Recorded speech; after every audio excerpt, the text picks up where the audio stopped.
आज हम वापस घी और तेल की बावड़ी की श्रृंखला में तेल की बावड़ी के वहाँ पहुँच रहे हैं। तेल की बावड़ी चित्तौड़गढ़ दुर्ग पर स्थित है, जो कि मेवाड़ महाराणा मोक्कल जी, कुंभा जी या रायमल जी के समय में गागरोन मेवाड़ राजकुमारी का ब्याह किया गया। गागरोन वही झालावाड़ जिले में स्थित पीपा जी खिजी चौहान के वंशजों में। तब उन मेहमानों के आगंतुकों के बारात के स्वागत हेतु जो भोजन प्रसाद निर्माण किया गया, उसमें तेल जो प्रयुक्त किया गया वो विशाल संग्रह राशि थी। संपूर्ण मेवाड़ को भोजन कराया गया संभवतः, और आसपास के समस्त जनवासियों को, राजपूत सरदारों को। तो लाखों की संख्या में भोजन प्रसाद का वितरण हुआ। या फिर युद्ध क्षेत्र में घोड़ों को घी जिसे पिला जाता था, उसी तरह भोजन प्रसाद के रूप में जो भोजन सैनिकों को कराया जाता था, उसमें तेल के प्रयुक्तता रहती थी। तो मेवाड़ महाराणाओं के सांगा जी के काल में तो 1 लाख सैनिक खालसे में रहा करते थे। गढ़ पे भी अच्छी खासी आबादी रहा करती थी। गढ़ के नीचे जो शहर बसा उसमें आबादी थी तलहटी शहर वाली, या फिर और कोई जिसमें इमारतों की प्राण प्रतिष्ठा, मंदिरों की प्राण प्रतिष्ठा, इमारतों के निर्माण का उद्घाटन। तो इसी श्रृंखला में तेल का प्रयोग होता। तो तेल के स्टोरेज के लिए, संग्रह के लिए तेल की बावड़ी का निर्माण किया गया। या फिर यह भी संभव है कि जनता जनार्दन राजस्व के रूप में थोड़ा थोड़ा तेल महाराणा को भेंट करती थी, तो वो महाराणा यहाँ संग्रह करते थे। पुनः उनको जनहित में ही, राज्य के लिए ही प्रयुक्त किया जाता है यह तेल। तो उसी पुण्य धरा पर वापस प्रस्थान की ओर, गंतव्य की ओर चलते हैं। में तीर्थ स्थली है चित्तौड़गढ़, मुझे न जाना गंगा सागर, मुझे न जाना काशी, तीर्थराज चित्तौड़ देखने को मेरी आंखें प्यासी। तो चलिए, चित्तौड़गढ़ दुर्ग तेल की बावड़ी, घी की बावड़ी की श्रृंखला में ही तेल की बावड़ी।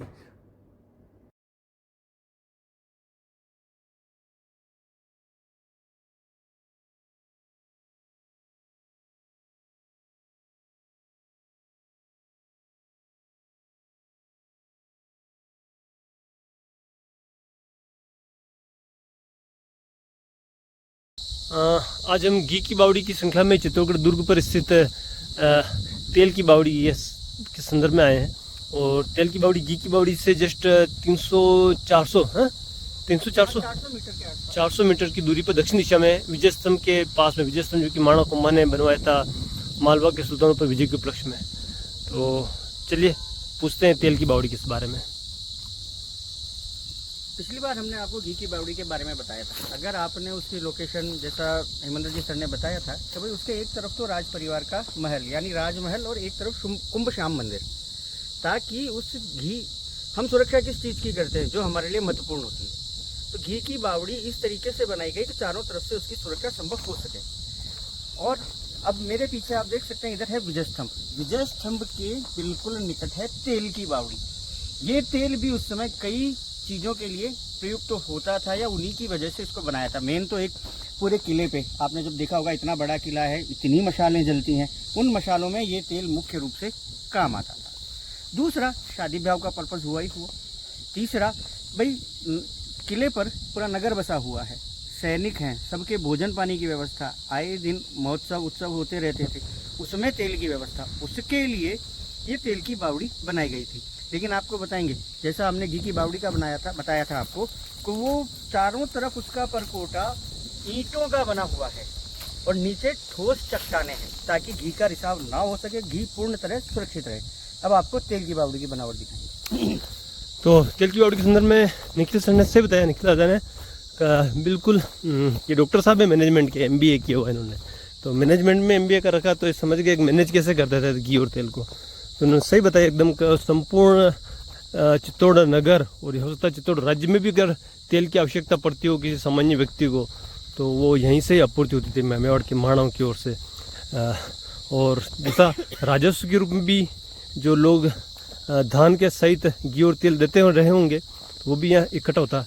फिर वही घी और तेल जो है वो घोड़ों के लिए, सैनिकों के लिए, प्रजा के लिए, राज परिवार के लिए, और राज परिवार में कोई विवाह होता था किसी किन्हीं बाई जी का, महाराणा मोक्कल और महाराणा कुंभा जी की पुत्रियों के विवाह इस संदर्भ में उल्लेखनीय रहे। तो उस दरमियान जो तेल यहीं से ही प्रयुक्त होता था, काम में लिया जाता था। और रिसाव को रोकने के लिए चट्टानें नीचे देखी गई कि चट्टान वाले स्थान ही चूज़ किए गए। अगर चट्टानें नहीं थी तो वहाँ पे चूना पत्थर से लेपित करके सुदृढ़ चट्टानों का, सुदृढ़ दीवारों का निर्माण किया गया नीचे की ओर, ताकि घी और तेल का रिसाव ना हो। तो और तेल की बावड़ी में ज़्यादा पत्थरों से, बिल्कुल संपूर्ण पत्थरों से निर्मित प्राप्त होती है, जिसके दोनों और तीनों ओर बुर्जे हैं, गोलाकार, अष्टकोणाकार, अष्ट कोणाकार बुर्जे हैं। और इनके ऊपर चारों ओर चट्टानों का प्रयोग है, जो कातरे होते हैं ना अपन पत्थर के कातरे, उनका प्रयोग किया गया है। इसमें भी वैसी संरचना है, बीच में पुलिया है, और नीचे चट्टाने हैं ताकि रिसाव ना हो। और जो अंडर ओवर ब्रिज बना रखा है वो वैसा ही है। इसमें हाँ, इसमें जो ब्रिज है, ब्रिज की जो स्तंभ है वो सब वर्गाकार है, जबकि घी की बावड़ी के अंदर आयताकार स्तंभ भी में मिले थे, लेकिन यहाँ के चारों ओर वर्गाकार स्तंभ है। और ये विजय स्तंभ के ईंटों के बजाय पत्थरों का प्रयोग किया गया है, लेकिन इतनी बारीकी से इनकी चिनाई की गई है कि रिसाव ना हो। नीचे देखें आप तो आपको चट्टान ही दिखेंगी, नीचे भी, साइड में भी दोनों तरफ चट्टान है, उसके ऊपर ये पत्थरों की चुनाई की गई है ताकि रिसाव कम से कम हो सके। इधर से चलना रास्ता ही है, हाँ, इधर से उधर से चले जाए। तो हम अंदर एंट्री करने का प्रयास करेंगे। देखिए एक बार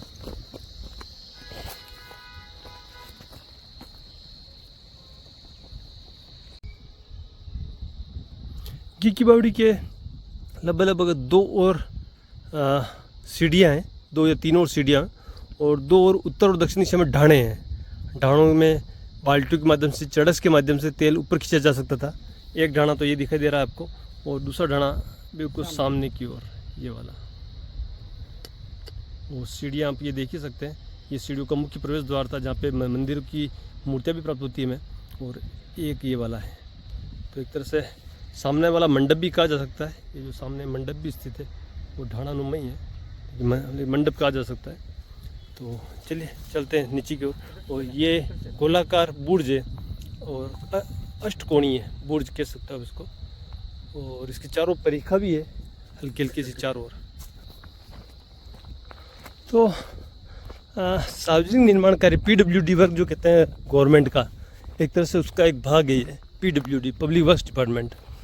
राज्य कार्य तो कर रहा है, लेकिन वो जनता के हितार्थ भी कर रहा है और राज्य के हितार्थ भी कर रहा है, सैनिकों के हितार्थ भी कर रहा है।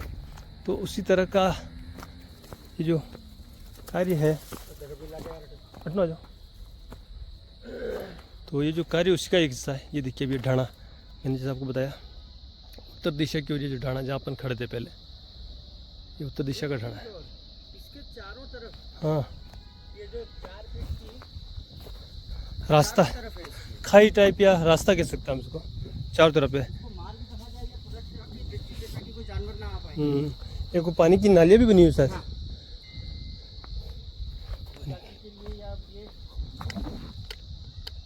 ओ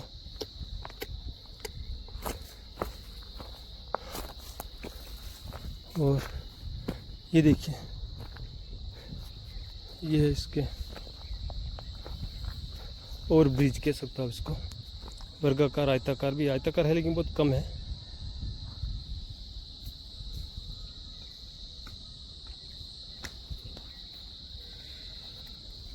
तेल की बावड़ी के ऊपर भी मंदिर के श्रृंग और उरु श्रृंग के भाग पड़े हुए हैं, तो निश्चित रूप से तेल की बावड़ी के ऊपर भी मंदिर रहे होंगे। निश्चित रूप से मंदिरों का कह सकते हो आप म्यूजियम, संग्रहालय ही है एक तरह से चित्तौड़ का दुर्ग।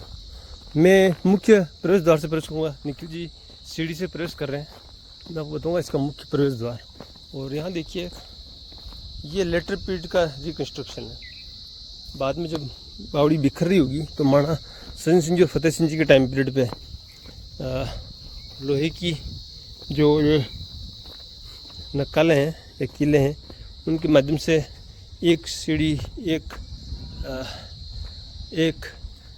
पत्थर की भाग को दूसरे पत्थर की भाग से सटाया गया। ये इसका मुख्य प्रवेश मार्ग है तेल की बावड़ी का, जो कि बिल्कुल विजय स्तंभ के निकट ही स्थित है। और यहाँ से हम प्रवेश करते हैं तो इसके चारों तरफ की जो खाई हमें दिखती है, एक तरफ तो ये और दूसरी तरफ ये ढाणा दिखता है। और यहाँ से इंटर जब हम करते हैं प्रवेश द्वार के माध्यम से, तो बहुत ही बेहतरीन यहाँ पे तोरण द्वार रहा होगा, जैसे कि मेरा अनुमान है तोरण द्वार। ये बलुआ पत्थर है और थोड़ा सैंडस्टोन टाइप भी लग रहा है। और यह स्थानीय लोकल पत्थर ही है। श्रृंग, उरुश्रृंग, कलश, अप्सराएं, परिचारिकाएं। देखिए तो ये देखो, गंधर्व, सूर, अप्सराएं, किरीट, मुकुट, गर्दनी, सर, महापुरुष सर ये देखो आप, ये कैसे अवतार है? मत्स्य कूर्म वराह, ये वराह अवतार है। वराह अवतार का ये गर्दनी, ये हाथ में या तो शिव पार्वती या विष्णु पता लग रहा है। विष्णु लक्ष्मी। ये हाथ में वो हाँ वो है, और ये है ना सर, यहीं पर ऊपर देखो त्रिशूल है। त्रिशूल है, गदा है, गदा होना चाहिए। चलिए, कुल मिलाकर के शिव और विष्णु की प्रतिमाएं हैं यहाँ पे इसके प्रारंभ में। तो शिव और विष्णु को समर्पित रहे हैं। भगवान का प्राण प्रतिष्ठा हर जगह कही जाती थी। तो घी की बावड़ी के अंदर भी है, मिलती है, यहाँ पे भी मिलती है, तेल की बावड़ी के अंदर भी मिलती है। और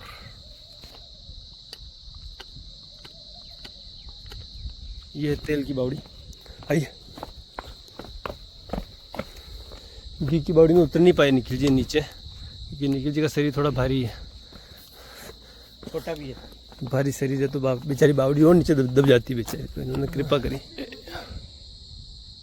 एक और जनश्रुति प्रसिद्ध है कि घी और तेल की बावड़ियाँ जो बनवाई गई है वो महाराणा रायमल जी ने बनवाई है। उसके संदर्भ में जनश्रुति है कि रायमल री दीवड़ियाँ, यानी रायमल री बेटी, रायमल री धीवड़ी, रायमल री धीवड़ी, गागरुण परणाया, रायमल जी की बेटी, रायमल जी की पुत्री या बहन को गागरुण विवाह करवाया। रायमल री धीवड़ी, गागरुण परणाया, घी और तेल री बावड़िया, घी और तेल री बावड़िया, खुदिज हेत ब्याव, यानी ब्याव के हेतु ही इन बावड़ियों का निर्माण करवाया गया। क्योंकि ब्याह में इतने सारे मेहमान आए, संपूर्ण मेवाड़ से सामान्य जन और संपूर्ण अन्य राज्यों के भी सामान्य जन और राजा, महाराजा, सामंत, जागीरदार, ब्राह्मण, सभी को विवाह में बुलाया गया। सभी महिलाएं, सभी जातियों के पुरुष, महिलाएं, तो उनके भोजन के प्रसाद हेतु महाराणा रायमल जी ने घी और तेल की बावड़ियों का निर्माण करवाया, ताकि भोजन प्रसाद की व्यवस्था के संदर्भ में घी और तेल की आपूर्ति पूरी हो सके। तो रायमल री दीवड़ी, गागरुण परणाया, घी और तेल री बावड़िया, खुदिज हेत ब्याव। तो ये वीरेंद्र दत्त तलादा की पुस्तक है, उसमें भी आया है जनश्रुति का श्लोक। तो ये बेहतरीन चीज़ें हैं जो वीरेंद्र दत्त तलादा ने अपनी पुस्तक में संकलित की है। और उसके अलावा भी यहाँ जनश्रुतियाँ हैं, यहाँ पे चित्तौड़ दुर्ग पे भी ऐसी बहुत सारी। तो जब हम आगे जाते हैं तो यहाँ पे देखिए कीचक की आकृति बनी हुई है इसी तेल की बावड़ी के अंदर। कीचक बहुत बेहतरीन। और फिर हम नीचे उतरते हैं तो उल्टे कमल दल हैं, और ये इस कमल की प्रवेश द्वार है।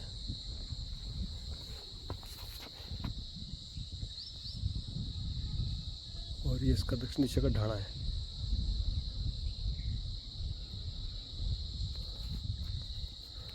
और फिर हम जब नीचे उतरते हैं तो ये देखिए इसका ओवरब्रिज,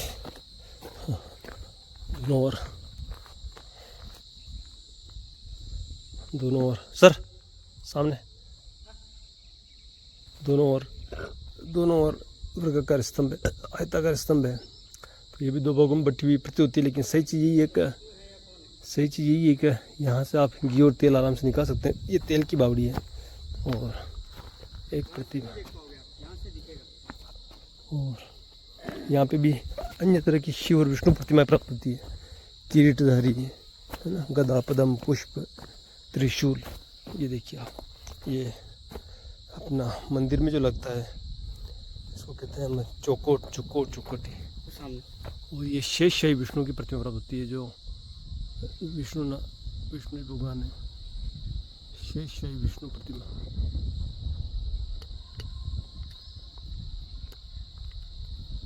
शेषशाही विष्णु, और इनके 10 अवतार संभवतः में अंकित रहते हैं इसके ऊपर।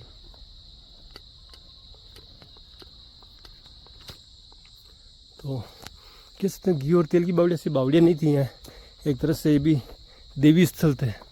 यहाँ पे देवताओं का वास माना गया और देवताओं की उपासना हेतु देवताओं की प्रतिमाओं का निर्माण किया गया है। एक देखिए साधु की प्रतिमा या फिर महावीर जैन की प्रतिमा यहाँ बनी हुई है बावड़ी के अंदर, तेल की बावड़ी में। और ये ढाणा उत्तरी ढाणा है और उत्तरी ढाणा भी बेहतरीन है जैसे कि दक्षिण ढाणा है। फिर हम सर ने अभी आपको दिखाया एक एक इसका एंगल से, आप देख सकते हैं जो हिंदुओं के निशान या हिंदू देवी देवता सब यहाँ अंकित हैं, चाहे शंख, पद्म, गदा, चक्र, विष्णु जी, शिव पार्वती, महावीर स्वामी। आपकी जानकारी के लिए बता दूं, चित्तौड़ में जितने जैन मंदिर हैं इस दुर्ग पर है, शायद किसी दुर्ग पर नहीं है। ये कुंभलगढ़ जरूर है, ये दोनों मेवाड़ की रियासत के थे। उस समय हर देवी देवता, हर भगवान को पूजा जाता था और उससे देख के यही लगता है जितनी भी यहाँ ये चिन्ह हैं और अंकित हैं कि ये उसी समय के राजा महाराजाओं द्वारा बनाई गई है और इसका विशेष औचित्य रहा है। ये देखिए कमल पुष्प उल्टा। सर ये घी की बावड़ी का चारों का परकोटा है। घी की बावड़ी में भी बहुत सारे मंदिर के अवशेष प्राप्त होते हैं, देख लीजिए आप। मंदिर के स्तंभ है यहाँ पे और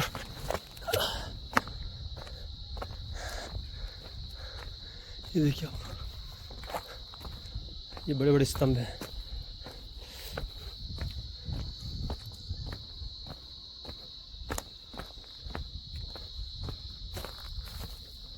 उल्टा कमल दल, उल्टा कमल, इसके ऊपर कार्तिकेय अंकित लग रहे हैं मेरे को।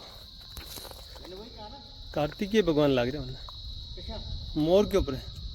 अच्छा ये हाँ वैसे कहते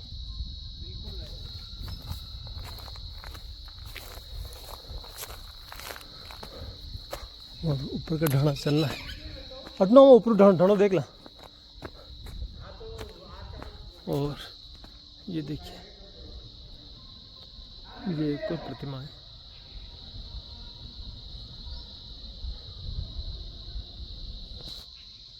चला बस आयो वोट में चलो, मुँह ढाणा देखना जो।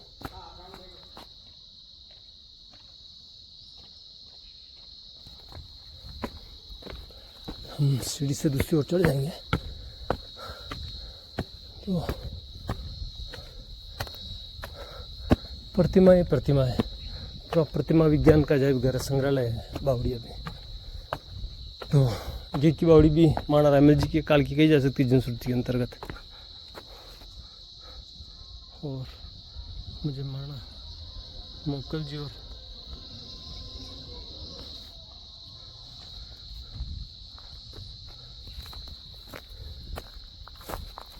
मोक्कल जी और कुंभा जी और रायमल जी इन तीनों के टेम्पलेट के अंदर ही बनी गई प्रतीत होती है।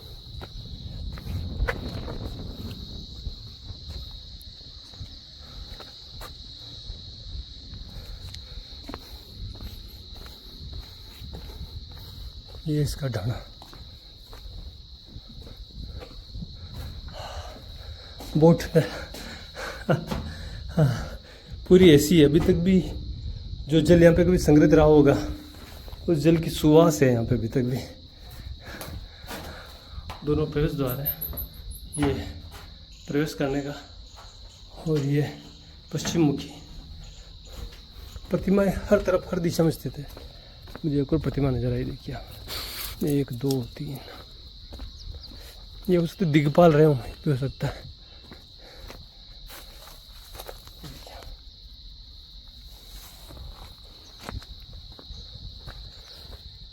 ये महाराणा फतेह सिंह जी के टाइम वापस इनको सुधारा गया बावड़ियों का, जहाँ पे भी जीर्ण शीर्ण थी सही किया गया, इसलिए ये नया वर्क की बिल्कुल। इसमें लोहे की पत्ती और लोहे का प्रयोग है।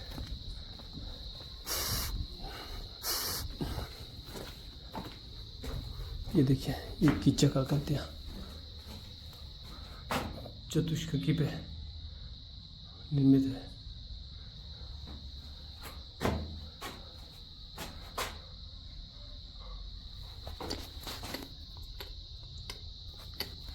कानों में कुंडल है इनके, सुंदर सुंदर।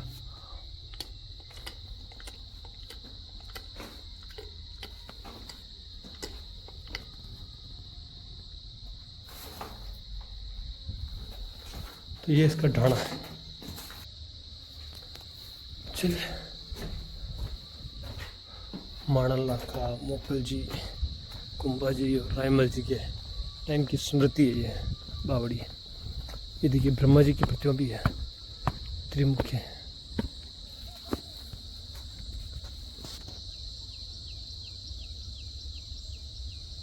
त्रिमुखी ब्रह्मा प्रतिमा होनी चाहिए ब्रह्मा जी महाराज की।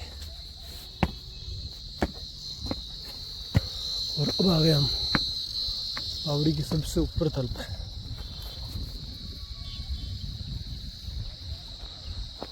ये है विजय स्तंभ। चलिए, थैंक यू, प्रस्थान करते हैं। Thank you. आज हम आए चित्तौड़ दुर्ग के ऊपरी छोर पर कुंभ श्याम मंदिर के पीछे की ओर, जहाँ पे घी और तेल की बावड़ी स्थित है।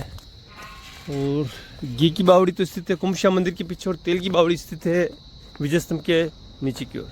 तो इसके बारे में बताइए डॉक्टर निखिल गर्ग साहब। मैं डॉक्टर निखिल अपने साथी डॉक्टर हेमेंद्र जी के साथ आज पुणे किले पे चित्तौड़ दुर्ग पर। यहाँ कहा जाता है कि राजा महाराजा या राज परिवार ने घी तेल की बावड़ियाँ बनवाई थी। अब उसके बारे में कई मत हैं। कोई कहता है कि भाई राज परिवार में पुत्रियों के जब विवाह होते थे तो उनके लिए वो बनाई गई। दूसरा मत मतलब विवाह के संदर्भ में, मतलब विवाह के संदर्भ में। दूसरा उनका मत है कि भाई ये कि जितने यहाँ पे मंदिर हैं या मंदिर बनवाए जा रहे थे, उन मंदिरों की प्राण प्रतिष्ठा हेतु इनका निर्माण किया गया था, ताकि समय समय पर ये काम आते रहें।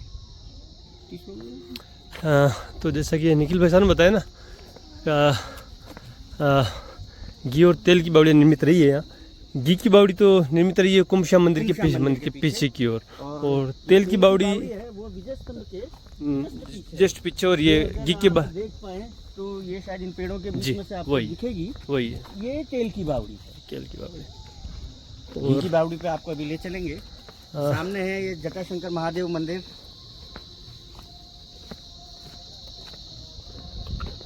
जटाशंकर महादेव मंदिर है। शिव के उपासक रहे मेवाड़ के मारना। तो जो कहा जाता है पुराने समय में कि यहाँ कोई राजा महाराजा नहीं हुए, जो यहाँ के महाराजा थे वो थे एकलिंग जी। बाकी जितने भी राजा हुआ ये सब उनका दीवान अपने आप को मानते थे, यानी मूल जो है शिव उपासक हैं, जिनको यहाँ एकलिंग जी के नाम से जाना जाता है।